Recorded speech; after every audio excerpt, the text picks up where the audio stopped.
Hello friend, popular TV serial Anupama के आगे आने वाले एपिसोड में अब आप देखेंगे कि अनुज जब वापस अहमदाबाद लौटेगा तो सबसे पहले क्लास लगाएगा बरखा की और वो बरखा से ऐसी ऐसी बातें कहता है जिसे सुनकर बरखा की नज़रें शर्म से झुक जाती हैं। और इतना ही नहीं, अनुज बरखा को ऐसी ऐसी बातें सुनाता है जिससे बरखा शॉक्ड हो जाती है और उसे समझ नहीं आता है कि आखिर अनुज उससे ऐसा क्यों बोल रहा है।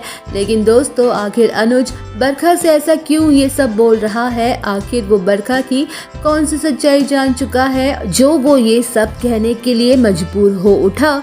तो यही सारी बातें हम आपसे शेयर करने वाले हैं आज की इस वीडियो में। लेकिन उससे पहले आप सभी से एक रिक्वेस्ट है कि अगर आपने अभी तक हमारे YouTube चैनल टेलीबूम को सब्सक्राइब नहीं किया है तो प्लीज़ पहले सब्सक्राइब कर लें और साथ ही साथ बेल आइकन को प्रेस करना ना भूलें। तो चलिए दोस्तों, आपको बताते हैं कि आखिर अनुज ने ऐसी बड़ी बड़ी बातें क्यों कही।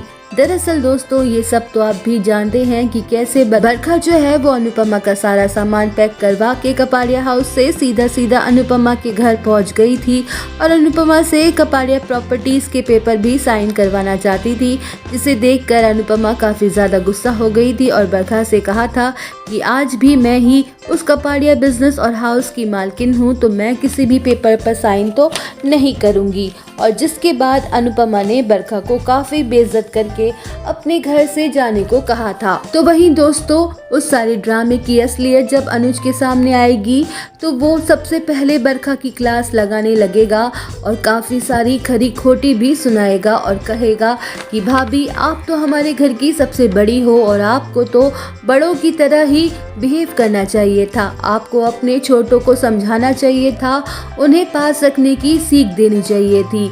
आपने बड़े होने का कर्तव्य निभाना चाहिए था, लेकिन आपने हमेशा पैसों को ही इम्पोर्टेंस दी है और हमें अलग करने की कोशिश ही की है।